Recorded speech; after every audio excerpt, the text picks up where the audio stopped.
Hello, I'm Javier Hakeem, and this is Harking Back, a podcast about the pop culture of a lifetime. Whose life? Mine. I'm going back through every year I've been alive and finding out what was going on in that year. This week we're looking at 2006. I was 24 years old. When I look back at 2006, one thing I remember when I was doing the research for this is there was a movie that came out called Paris Je t'aime. And Annie loved Paris. She loved the idea of Paris. She wanted to go to Paris. She eventually did end up going to Paris for a little bit, and we broke up while she did that, but that's another story. Anyway, at the time, there was a film that came out called Paris Je t'aime, and it was all about Paris. And I thought I'd surprise her on a date, and we're going to go see this movie, Paris Je t'aime. However, in Christchurch, it was a very kind of artsy movie. It wasn't easy to see international movies like that.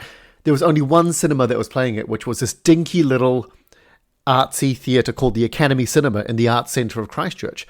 And to call it a cinema is a stretch. It was just a little room that had about 20 kind of like nice seats. They were nice seats. And it wasn't projected. They just had a big screen. Like, imagine it was just like your uncle that buys a big screen and goes, "Oh, check out my big screen." It was like that. And so it's full, like it's sold out. They've sold 20 tickets. And he's like, "Oh my God, what are we, this Paris Je t'aime, this is amazing." And I'm like, "Fuck yes, boyfriend points." And we all sit down. And this is so Christchurch, New Zealand of this. So the usher sits us all down and he goes, "Right, is everybody ready?" And we go, "Yep." And he opens up the DVD player connected to the TV, puts in the DVD and presses play, and he goes, "See you later," and turns off the lights, and the movie starts. And the movie starts, and it's in French, obviously, but there are no subtitles. It's just in French. And Annie's been studying French. She went to, that's right, she'd been to Paris on a school trip years ago. Anyway, so her French is good enough to understand this movie, and I kind of look at her, and she's just like, "Oh my God, Paris and French." And I'm like, my French extends no further than je m'appelle non parler français. And I kind of look around at the rest of the people in the theatre, and they're all just watching it no problem. They're all just kind of going, French. And I'm sitting there going, "Oh, God damn it. I'm going to have to sit here and watch this movie in French with no subtitles for 2 hours.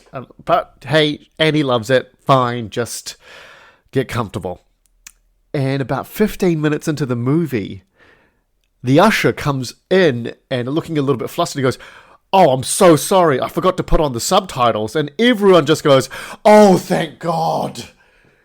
Like everyone just goes, "Oh, yes." And he goes, "Do you want me to put the subtitles on?" And everyone goes, "Yes." And he goes, "Do you want me to start it from the beginning?" And we all go, Yeah, just chuck it on from the beginning, mate." And we all just kind of looked at each other and laughed. And the funny thing is, if the usher hadn't remembered, we all were too proud to say anything or / too awkward. So everyone was just going to sit there watching this movie and not understand what was going on. And then when the movie would have finished, we just would have got up and walked off into the world, having all had this collective experience of not understanding what was going on. Anyway, that's one thing I remember from 2006. Let's look at the pop culture. What was going on in 2006? Sad year for Pluto. It's reclassified as a dwarf planet. Sorry, Pluto, lost your status. Just goes to show you're never too late to have an astronomical demotion. Sorry, mate. I think it hasn't been bouncing back as a planet, and not technically it's a dwarf planet now. I think it was back and then it's not. I don't know. Pluto just keeps having like a makeover. It keeps making a comeback. Pluto, your celestial body, you have no idea the controversy you've been causing on Earth. Also in 2006, I found this interesting.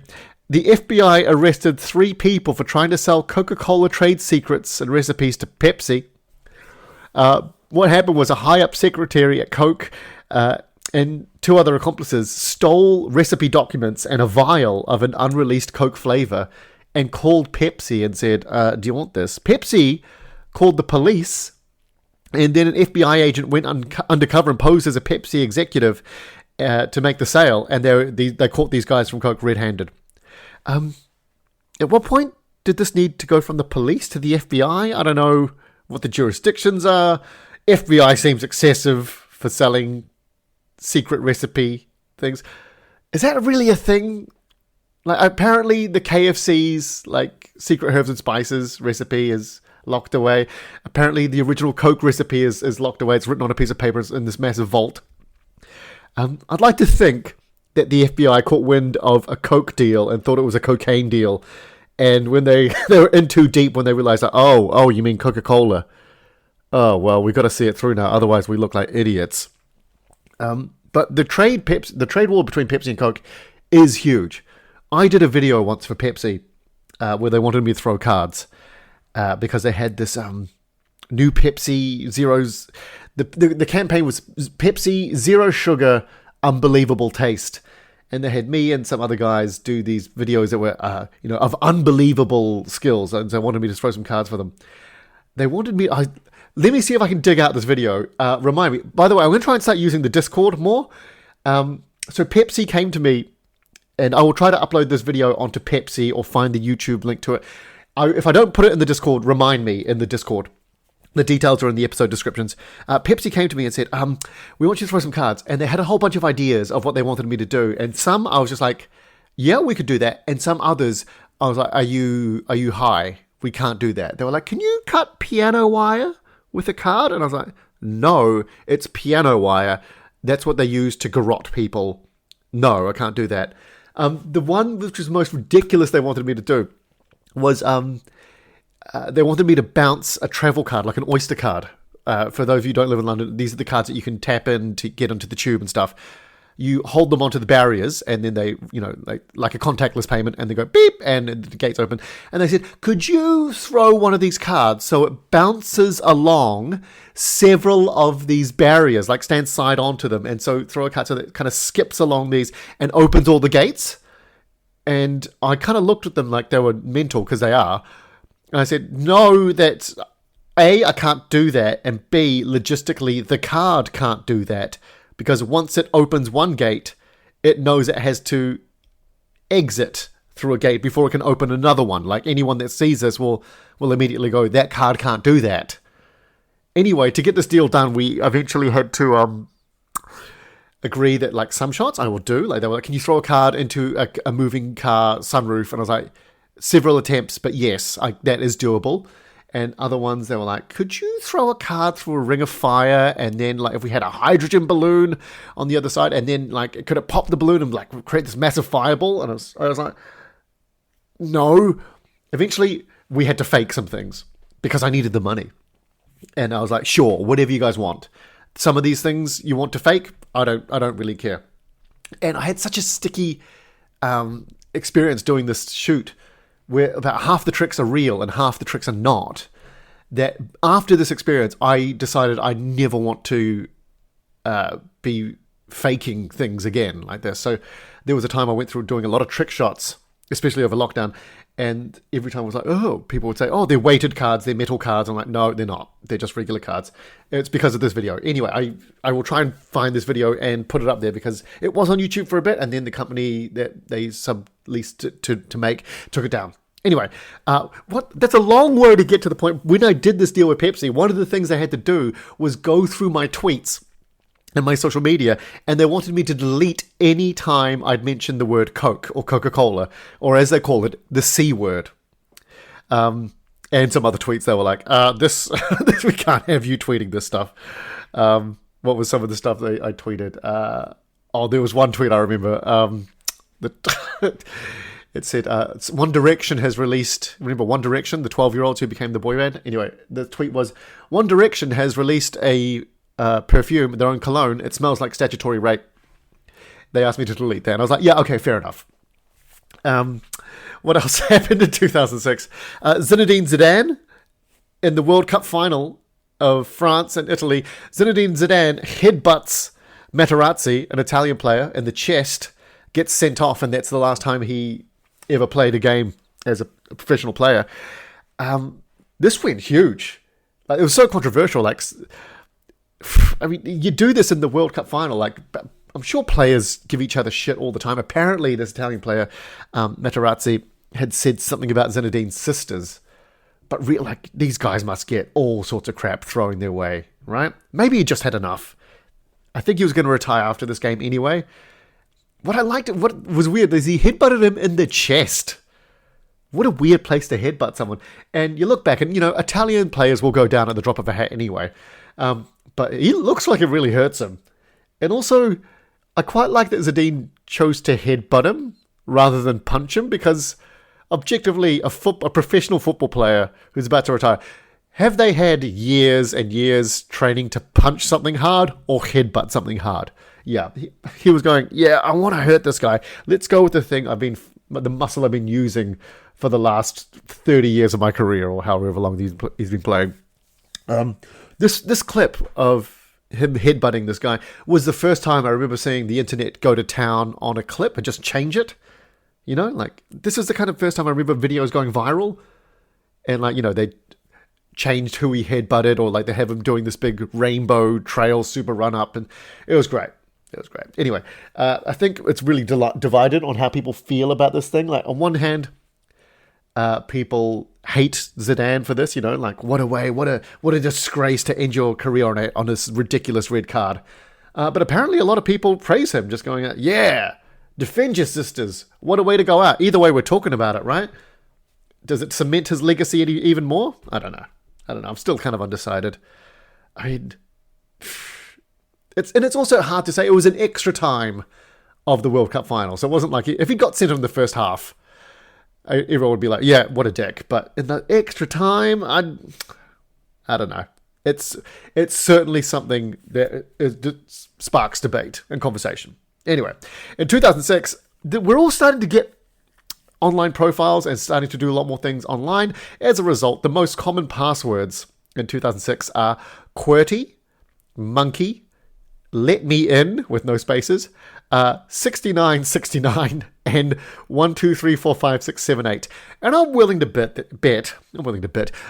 bet that some of you still have these passwords for something. There must be some old ass account you've got somewhere, or for your Hotmail or whatever. It's just funny that I know I probably, whenever I create an account on every time I do a cruise, and they give you the Wi-Fi for the ship, you have to create a PIN, and it's I always choose something very basic. I don't even want to say it but I only use it for this throwaway Wi-Fi access I'm going to be using for 2 days. Everything else, I've got a super secure password, guys, and you'll never guess it. It's totally not Optimus Prime. And it's not, because I wouldn't say that. Or am I just trying to cover for my ridiculous mistake there? Who knows? Steal my things and try to get in.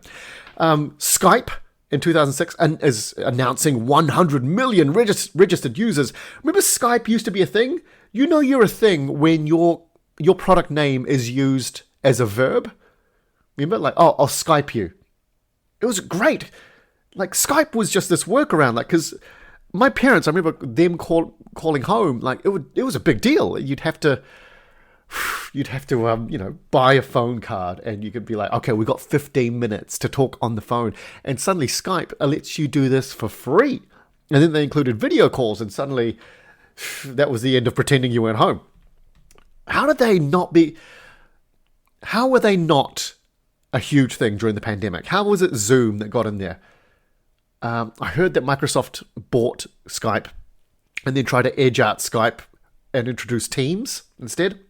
I've never used Microsoft Teams. Sorry, I don't work a regular job like that, but people hate Teams or love it. I don't know. Let me know in the Discord. Zoom or Teams, which one do you prefer? I know I've had a lot of experience with Zoom, and I know how to put myself off mute, so nailing it. I've got a computer science degree. In 2006, Twitter is launched. I've always hated it. I've always hated Twitter. From the second, I knew at one point I had to get an account because this is what everyone was using.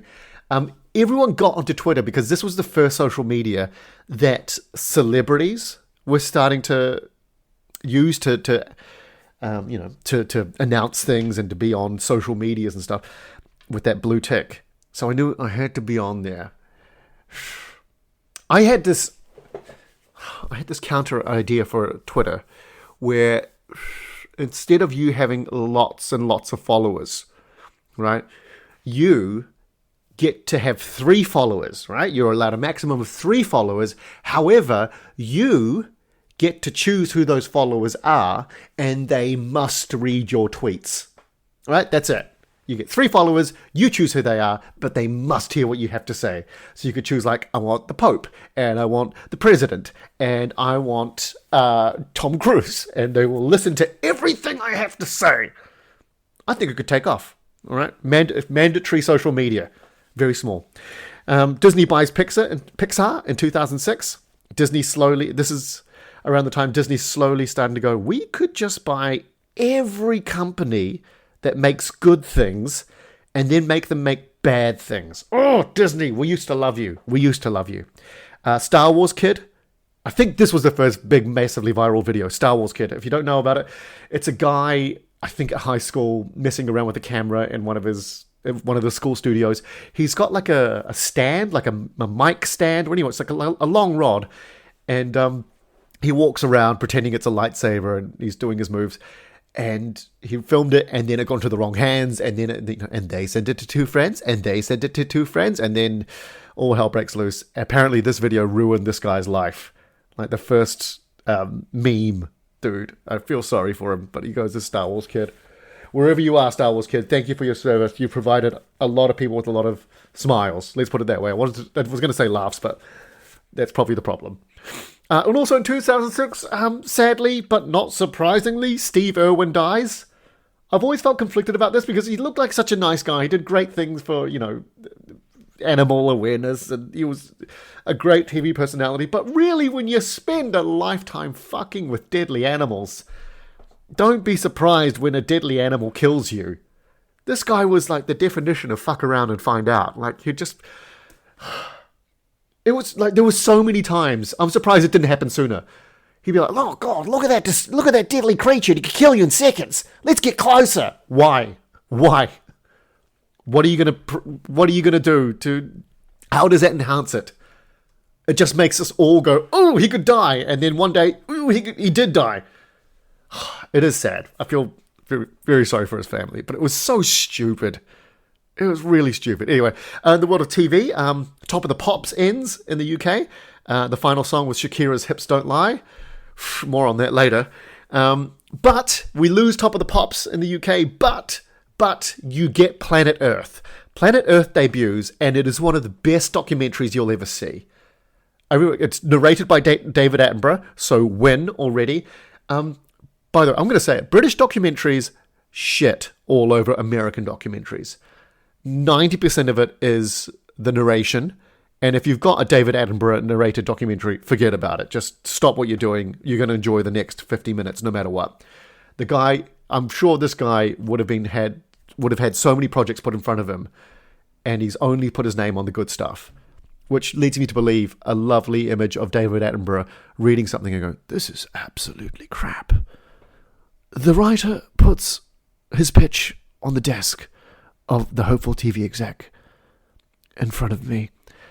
Looking at it, it's an absolute piece of shit. I would love to see David Attenborough pay out a bad script and be really catty about it. I would love to see that. I'm going back and watching Planet Earth documentaries right now with my daughter. And the first season is great, but it lacks a little bit of the punch of the other seasons. But that's not saying the first season isn't great. It's just showing you how much better these series get. Like Planet Earth 2 and they're up to Planet Earth 3 are insane. Like Planet Earth 1, like it focuses more on the geological, like the natural waters, rivers, lakes, mountains, deserts, and sometimes shows you the animals in them. Right, half and half. Planet 2 and 3, they're just like, oh, let's go all animals. There is a scene in Planet Earth 3 with the racist snakes. If you know about it, the iguana and the racist snakes, it became the highest rated TV moment in the UK a couple of years ago. It's drama. It's drama. If you haven't watched Planet Earth, do it. Let's look at gaming in the year 2006. In the year 2006, PlayStation 3 is released, Nintendo Wii is released. Both of these are released near the end of the year, ready for Christmas season. At launch, PS3 has 12 launch titles. Again, they're like the launch of the Xbox 360. They're mostly sports. They play it quite safe, which I'm finding it weird for a Japanese console to not be like, hey, let's go crazy. we make crazy games. We're really creative. But they kind of go for, golf, basketball, racing, like, whatever. But PS3, I think really PS3 is the one that's the first big punch that Sony delivers, where Microsoft really doesn't kind of punch back with anything harder than that. The Nintendo Wii launches reportedly with 25 titles, and that is 24 more titles I thought that the Wii had. I honestly thought they didn't make any other games other than Wii Sports. I can't think of another game on the Wii other than Wii Sports. And if you ever played Wii Sports, you suddenly realized you'd start with, like, really trying to match the motions, and then you realize, like, if you just kind of flick your wrist a little bit, it works. The Wii was the last motion-controlled console that actually sold well. Like, I think around the time later on, Microsoft tried it with the Kinect, and everyone was just like, no, we don't. It's not, A, it's not good enough yet, and B, it's not really good for the games that are going gangbusters right now. Looking at the games that come out in 2006, there are, again, like the year before, there are a set of games based on movies that are really old. You wouldn't expect to have video game ports, like Reservoir Dogs gets a game. I had never heard about it, and I found out it was banned in New Zealand and Australia, that's why. The Godfather gets a game, and Scarface gets a game as well. Like, did the companies just look at how much video games were selling and realize they had the rights to these IPs and think, shit, we could just make a quick buck? Either way, like Godfather and Scarface, Al Pacino would have had some interesting news that year. They made what now? Elder Scrolls Elder Scrolls 4 Oblivion releases, which is a huge game. I never played it, but I did. I just wanted to bring it up because I've got a friend who loved this game, but he didn't realize that that there was a fast travel option. These sorts of games have, like, huge maps, and rather than traverse them on foot or on horse, which is marginally better, you often get the option to fast travel, like just from here, teleport to there. He didn't know there was a fast travel option in this game. So he spent so much time just going, like someone would be like, oh, traveler, here's a side quest for you. Could you take this to the village? He'd be like, oh my God, that's like 3 hours away. Back through the forest we go. At least he got his money's worth. Bully is released by Rockstar this year. It's a really interesting game, and it causes so much controversy. I love how early video games controversy was about games teaching kids about blood and gore, but this one is effectively teaching them how to be a better bully. Like, I wonder if kids were watching this going, oh, you pull the undies up from the back. Oh, I've been doing widgets wrong this whole time. Thanks, Rockstar. Ultimate Alliance is released across multiple platforms. I was really waiting for this game because I loved X-Men Legends and X-Men Legends 2, the predecessors to this, but this kind of didn't catch the magic. In a world of games that are coming out left, right, and centre, what's the game of the year for me in 2006? It's Gears of War, released on the Xbox 360. Gears of War, in a world of shooters, this one carried weight. The world was interesting, the characters were wary, the outcome looked bleak, and the war was like not an option. It was just a way of something that everyone had to endure and get through. It wasn't some joyride for patriotic idiots. Like, war was a way of life in this game. And it was the first cover shooter, cover-based shooter I played. And probably the last good one I played as well. Like, they don't really see many cover shooters these days anymore. But this one, there was a button for, like, get into cover. And the default weapon in this one, the Lancer, became your tool and you depend on it.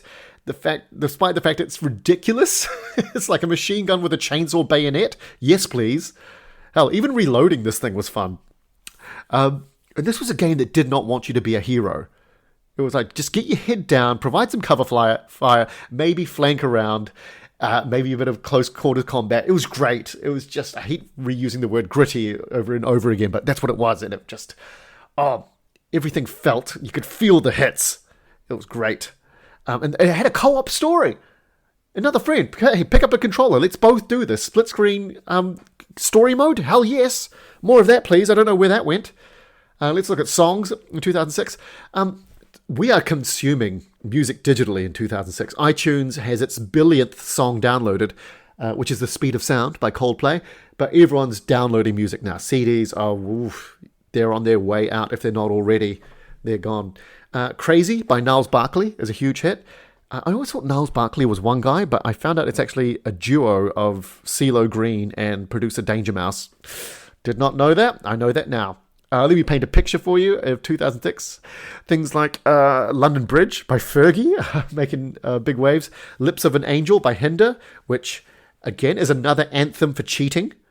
My girl's in the next room. Sometimes I wish it was you. I guess we never really moved on. Yeah, another song to push you over the edge into infidelity. Kelly Clarkson, the world's first and only successful pop idol in her own right after that, from, American Idol, has Because of You, which is a huge hit. Let's look at the top 5 songs of 2006. Number 5, Hips Don't Lie by Shakira. Shakira, this was her breakout song, right? She was this Colombian new pop star on the scene. I remember being in Nicaragua when this video came out. And it came on, the music video came on, and me and my cousins, we all just kind of watched it, and it all just went very silent, watching Shakira shaking her hips that don't lie. And then my uncle walked into the room, he was like, hey, what are you guys watching? And he saw Shakira, and then he fell silent as well.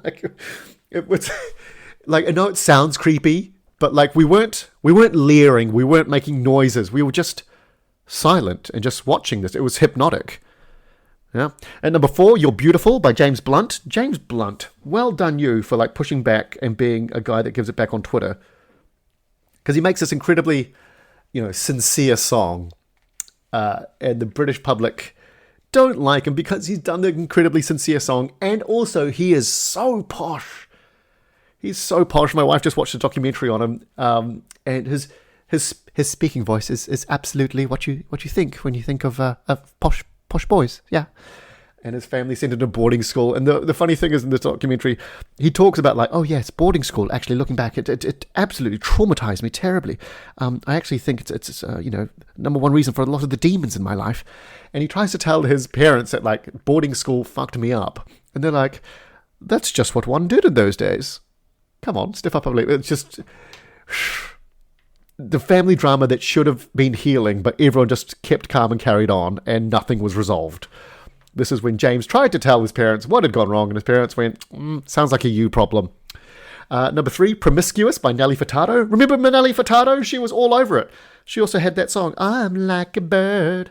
We all thought, Nelly Furtado, you're going to be around forever. No, you're not. Speaking of people that were not going to be around forever. And number 2, Temperature by Sean Paul. Sean Paul, I ever knew that one Sean Paul one that Get Busy or Get Back, the one that went shake that thing, shake, and that's all I needed to hear, because I think it was played in every club I went to around that time in the years before. I ended up hating that song. And at number 1, Bad Day by Daniel Powter. Is that the one? Had a bad day again. Again, I'm so out of touch with music in 2006. When I first started thinking about this podcast, I'd be yeah, I'll talk about the music. And in the 80s and 90s, I had so much to say about the music. And now I'm I'm so out of touch. I am becoming the old man just going, no, don't know about new music. Don't know about it. Let's just move on. Let's look at movies in 2006. There's a lot of B-tier animation movies popping up and making good money, actually. When they looked at the success of other, leading animation movies, you get things like Happy Feet, Over the Hedge, Ice Age, sequels, just, things that studios can kind of churn out without too much budget behind them, and they know they're going to be hits with families and stuff. Top five movies of 2006. At number 5, Superman Returns. I was really excited for Superman Returns because, you got to remember, Superman was the first superhero movie anyone really remembers, and it did really well. The Christopher Reeves Superman in was it 19? Oh god, I don't remember the year. I'm spitballing here. 1979. That's my guess. Christopher Reeves, Gene Hackman, had Marlon Brando in it as well, who was also paid the most, even though he had the smallest screen time. Anyway, the Superman movies kind of paved the way. Without Superman, we wouldn't have had Batman, and we wouldn't have had Spider-Man. So they fell out of favor with Superman 4, the Quest for Power or something like that. Anyway, it was a dog shit. And so Superman Returns was going to come back and just be a direct sequel to Superman 2. And they had a new Superman. They had Brandon Routh, who have faded into obscurity after he did this. And And Kevin Spacey was going to be Lex Luthor when Kevin Spacey was still someone that we liked. And Bryan Singer was going to direct, who'd done X-Men. So we were like, oh, everything looks good in this. But it was just kind of dull. It was just very dull. Like, when you watch a Superman movie, we want Superman being Superman. We want him saving people, having superpowers, being morally good. And the crux of every Superman movie and every Superman story and comic I'd ever read was, I always found them a bit boring, because the crux of it is always, do you think Superman will be strong enough? And turns out Superman is strong enough. You know, it's more exciting when they explore his character and his morality and, you know, where does he draw the line and who he chooses to help. But in this case, this movie, even, I was kind of like, can you please just be, you know, go back to that storyline? I would love you to do something in this. He does very little Supermaning in Superman Returns. And it kind of just came and went. At number 4, The Da Vinci Code. It was a star-studded cast with a female lead that I could not tell you because I don't think she did much else. I don't know. I never read the book, but I know that this movie was huge and it had Tom Hanks in it, so I knew it was going to be super huge, but never saw it. At number 3, X-Men 3, The Last Straw. X-Men 1 and 2 were fantastic. I mean, X-Men 2 gave us hope in sequels again. You know, X-Men 1 played it a little bit safe in places. X-Men 2 gave us everything we wanted, and we were like, yes, this is great. This is how you build a sequel. You just go further. You expand the world, you know, gradually, not crazily. And X-Men 3 was just a disappointment all around. I mean, Bryan Singer had left to go direct Superman Returns, even though he'd done the first 2 X-Men movies. They do a terrible job of trying to interpret the Dark Phoenix story saga. They kill off Cyclops, my favorite X-Man, way too early. Yes, have I told you Cyclops is my favorite X-Man? I've had to deal with this backlash all my life. Fight me on it. I don't have time to get into the reasons. I think I've done them before on another podcast. Oh, it's just bad. Oh, God. And this was the one we had to endure Vinnie Jones playing the Juggernaut. They got ex-football hooligan turned actor Vinnie Jones, who has that immortal line, "I'm the Juggernaut, bitch!" Ugh. Yeah, I remember everyone in the cinema just kind of 20 minutes in when we all realized, oh no, this is the movie. This is it. We all just kind of slumped back in our seats a little bit and just kind of looked at our watches and we're like, oh, who else we got to look forward to? Oh, Angel. Oh, that X-Man that everyone couldn't wait for. It's just bad. It just left a sour taste in everyone's mouth, this movie. Like, the trilogy of X-Men was just, ugh. This was the first bad X-Men movie we had, and it was by no means going to be the last bad X-Men movie we had. Oh dear. Okay, number 2 in 2006 is Cars by Pixar. Pixar?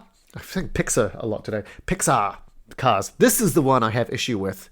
This movie. I never watched it when it came out, but I watched it when my daughter was young. And I knew about it. My nephew loved it when he was a kid. But I ended up watching this about 5 times at least with my daughter. What? This is my problem. This is my big problem with Cars. Where are the people? Like, if you're Cars, you exist because people made you. We needed you. So where are the people in this world? Why, otherwise, why do you exist, Cars? Those things on, those, that where your eyes are, that's a windscreen so we can see. Those things on the side of your body, there's a door so humans can get in and out. You're made to transport humans. Where are the humans in this movie? What happened to them?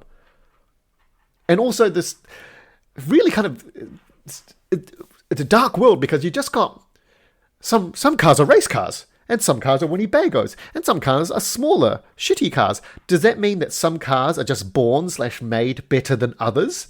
Not all cars are made equal? They've got a little baby, they've got the kiddie cars in there, cheering on from the stands. Are you made a small car? How does a car enter this world? That kid car, what did it look like 4 years ago? What's it going to look like in 4 years? Does it just grow in size? Do you know what I mean? Why do they have tongues? Do they have teeth? Why do you have teeth? That's to bite things. What are you eating? What are you consuming? Just, I know I'm being irrational, but this is the thing. If you got any answers for me, please let me know. And at number 1 for 2006, Pirates of the Caribbean, Dead Man's Chest. This was the second Pirates of the Caribbean movie. I didn't watch it. I mean, I loved the first one so much, but I looked at the trailer for the second one, and it smelt like cash grab. It really did. I could just smell inferior movie all over it. And as we all know, I think the the Pirates of the Caribbean movies are just the definition of diminishing returns, right? Right? I don't know. Let me know if you're a Pirates of the Caribbean movie franchise fan. Let me know if Pirates of the Caribbean 2 is worth watching. I don't know. Don't care really. The first one, loved it, and then I was like, I'm full. I feel like I went to this restaurant that I had not gone to before, had an amazing meal, and I don't care to go to the one that popped up down my street, because I don't think it's going to be as good. In 2006, the movie of the year for me is Casino Royale. Oh, love this movie. I mean, because the James Bond franchise is unique in that it's the movie franchise that we all expect to be rebooted again and again, because it's been rebooted again and again. Up until the MCU, the Marvel Cinematic Universe, took over, the James Bond movie franchise was the franchise with the most amount of entries in history. It had like about, I don't know, around the time of Casino Royale, like about 20 movies or something like that. So everyone knew about James Bond, and we'd all just gotten used to like, oh, there'll be a new James Bond, and they'll kind of just recreate it again. And subconsciously, I don't think we'd actually realize that we do that with this franchise, but we don't do that with other franchises. And if they tried to do that, we would be like, hey, wait a second. You know? Like when they did it with X-Men, we're suddenly like, oh, you're jumping timeline and everything. No one ever gave a crap when Bond does that. We're just like, oh, it's kind of just set in this everlasting, Bond has always been kind of like in the present, whether that's been in the 1960s, 70s, 80s, 90s, 2000s. How long has he been around? So, this time with Bond, instead of trying to reboot and find a Bond that could play a classic Bond, which they tried to do with every Bond beforehand, they really advanced the character. Like, ironically, by making a prequel. This is the first time we went and found out, because we'd always seen movies where Bond is hopping between missions. We hadn't seen his early years. This is essentially Bond Begins, when he becomes a 00. And I loved it because it did away with the pithy one-liners, the ridiculous gadgets. Like, a lot of people love Roger Moore as their favourite Bond. I hated Roger Moore as a Bond. Like, by the end, he just looked like he was just there to kind of give, witty one-liners and play with my gadgets. He didn't look like he could fight. He was old. I just thought he was like a weak Bond. I didn't buy any sort of fist fight he got into at all. And Daniel Craig is the polar opposite. All right? They do away with all that, and instead this movie is driven by direct action and intensity. The opening chase at the start of this movie through the construction yard is the perfect way to introduce this version of the character, and it does it all through action. That's really interesting with this one. Like, because the guy he's chasing, the Bond villain, I'll get to him in a second, he's like nimbly parkouring through this construction site, and there's when he's getting around this and jumping through that, and Bond, to get to him, is literally bursting through walls and driving a bulldozer to get him. And it kind of shows you that this is a brash Bond in his prime. He's thinking more through instinct rather than deft experience. And that was really cool to see. It was really fresh to see in a James Bond. The guy that plays the villain, the parkour villain in the construction scene, his name is Sebastian Foucan. And he came to London and gave parkour classes. And I went and did some parkour classes with this guy for about a year. They were on Wednesdays, but they were on the other side of town. And eventually when I started getting more gigs, like I just started missing more and more classes, and the class advanced and I didn't. And I was like, oh, I can't. I stopped going. I said, look, mate, I've had a great time. He was a great teacher. He had great energy. You should follow him on the socials. He's got documentaries about him, and because he's one of the founding fathers of parkour, and it was just so cool training with him. And he was the guy out of the James Bond movie. It was awesome. Yeah, Casino Royale. It's fantastic. Fantastic. And Daniel Craig really just shows us he's not here to fuck around, right? I love that they went back to one of the original Ian Fleming novels. Casino Royale had been done by Peter Sellers, but more of a kind of like pastiche Bond. So they went back and said, like, we'll reclaim it and we'll go back to this. They made the card game seem dangerous. The only annoying thing about this movie is his friend Mathis in the poker scene, when he's kind of giving commentary, and he's like, look, he's bluffing. It's the tell. And we're all watching the same movie, mate. We get it. So that was movies. In Times Person of the Year in 2006 was you.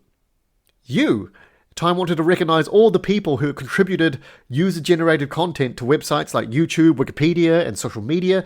I'm not sure if they'd be handing that out today, but it's interesting that Time, even back then, realized, the amount of effort people are making to put things on there. Because you remember, I wonder who the first people were that suddenly realized, instead of kind of here's me at the zoo or here's me at the wherever, just kind of winging the content, actually went, we actually have a place now where we can make proper content, put real time into it, and release it and be useful. Isn't it incredible? You can pretty much YouTube anything you need to do. Think of anything you need to do around your house. I need to plaster a wall. I need to bleed a radiator. Anything to fix a car. Recipes. How do I crochet this? How do I fix this piece of clothing? How do I do anything? You can probably YouTube it and you will find it. Isn't that insane? And as little ago as 2006, you would probably have to go to a library or hope it was on an online encyclopedia that you'd bought 5-10 years ago. So yeah, I really agree. Good on you, Times. Yeah, you recognizing the people that are putting everything out there. However, these days there is a myriad of shit out there, and you kind of have to search through it, but it's pretty easy to search through. Anyway, well done. That's Times Person of the Year for 2006.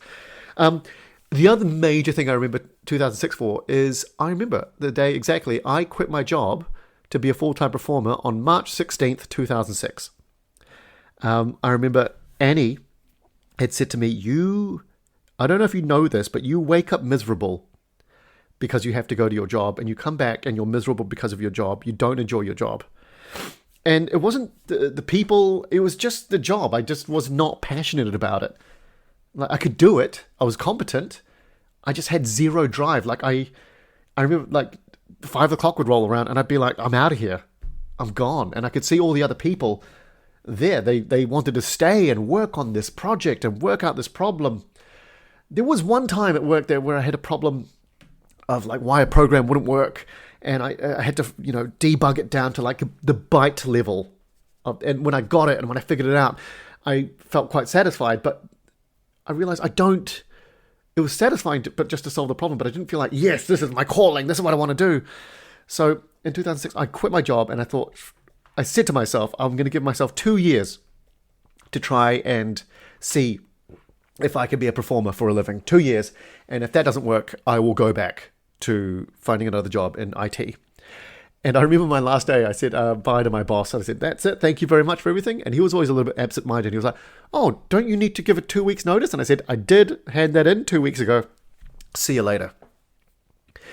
That first year, I remember I was learning, I was part of the Court Jesters, the professional improv troupe at the theatre, and I was trying to get on as many weekend shows as I could, because, they'd always choose a cast of about 6 out of a company of about 22.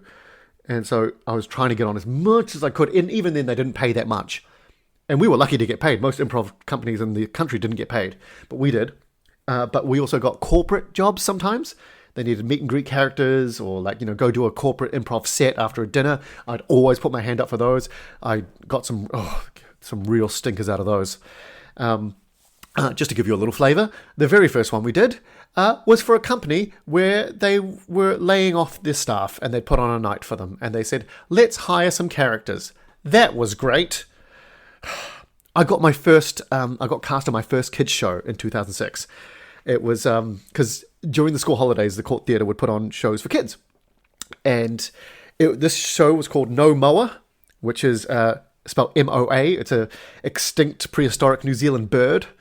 Not a lawnmower or Jason Momoa, a mower, and there was a huge bird. It was the size of a moose. It was massive. Imagine 2 ostriches on top of each other. Apparently, they were tasty because the Maori hunted them down and hunted them to extinction. Anyway, this play was about the last mower, right, and about a girl who befriends it. It was written by Gregory Cooper, directed by Anna McPhail, and I remember when I got it, I was over the moon because it was paid rehearsals, 2 weeks paid rehearsal, and 2 weeks paid production. I didn't have to worry about money for a month. Holy shit, I was so excited. I played the mower and had this basically my legs were the mower legs, and I'd climb into, like, slash be put on this big mower body, and the wings had some sticks attached to them that would move this long neck. The mowers had a big long neck, like a giraffe. Not as long, but like, so I'd manipulate the head with these sticks, and my head would poke out the top of the mower's back, the hump, like where a camel's hump would be. And they gave me a little furry hat, so I could just poke my head up as much as I could and deliver my lines. And I loved puppeteering it. I loved moving around as it. I loved it. By the way, I was sweating buckets doing this. We'd do every day of production. We'd do 2 shows a day, like at 11 o'clock and at 1 p.m. And if you have ever done a kids show, you know there's quick costume changes, because I also played another character called Scoopy Scandal, a reporter. My range. Oh, by the way, I found some headshots I got taken in 2006, because when I quit my job, I was like, well, if I'm going to be a performer, you never know. I need some headshots. And when I was doing research for things, I found in my old emails some headshots from 2006. I will put them in the Discord. If I forget, please remind me again that I should put them in the Discord for your viewing pleasure. But if you've done a kid show, you will know that you are sweating. If you've done it right, you are sweating buckets at the end of a kid show. You are exhausted, because everything is big with a kids show. Like there's not much subtext or nuance with a kids show. Like, because this is a kids show for like 3-year-olds to 8-year-olds. So every action, every emotion, you got to play it big, and to keep the kids engaged as well. And there is no more honest audience you will find than children. Children, if you've got them, they will give you everything. Like, because there's always those audience interaction bits. Hey, kids, if you, I'm going to look for something. If you help me see it, if you see it, you tell me. And like, if the villain pops out somewhere behind, they will shout and scream and point, it's behind you, it's behind you. And kids are going nuts. They look like they're going to scream their skin off. They're going absolutely crazy if they're invested. And if they're not, they're out. A kid will not watch a performance and be polite. A kid won't sit there and, just gaze at their watch nonchalantly and go, oh, okay, it's only probably 15 more minutes of this. I'll just sit here. They get bored. They start moving in their seat. They go for a walk. You will not find a more honest audience than a children's audience. Oh, God. I remember did I say this already? And we got sent to do an improv corporate set. We'd get sent to company dinners and stuff like that, and we'd turn up in these suits and do improv. And adults, we'd make it about the company, and we'd make fun about the company. Blah, blah, blah, blah, blah. We got sent once, and it was to a private school function, and they said, there might be some children in the audience. And we turned up, and it was a barbecue outside, and we turned up in our suits. And basically what happens is, the organizer goes, oh, thank God. Children, the entertainers are here. And all the adults go off to have a drink. And we're just left with just children. And let me tell you, doing improv to children is not impressive to children, because we're making this up. Isn't that weird? And children are like, we make shit up all day. This is not impressive. And we did our first scene, which was like a word at a time story, which was always our opener. And we got nothing from the kids. And we looked at them and said, did you guys enjoy that? And one kid just gave us the thumbs down in a sad face. Yeah, kids will not be polite. They will tell you exactly how they feel and stomp all over your feelings. The other thing I remember from 2006 was, this is kind of saved my bacon financially, was the Ghost Tour. You know what? I had to think about this when I was doing the research. I am going to save the Ghost Tour. This was a gig I had for about a year, maybe just under a year, and there's just too much to cover at the end of a podcast. So what I'm going to do is I think I'm going to talk about the Ghost Tour exclusively as like a bonus episode, and that might be the last podcast of this year. Oh boy. The Ghost Tour taught me a lot and also gave me one of the lowest moments of my life as a performer. And I will tell you all about that in another podcast. I'm going to leave it there for today, guys. Thank you so much for listening. I've had a blast going back. It's just great going back and reliving these memories and seeing what was going on. It just sparks up so much. And I hope it's doing the same for you. Otherwise, I really appreciate you listening to my ramblings and rantings. And I will catch you guys next time. See you later. Bye.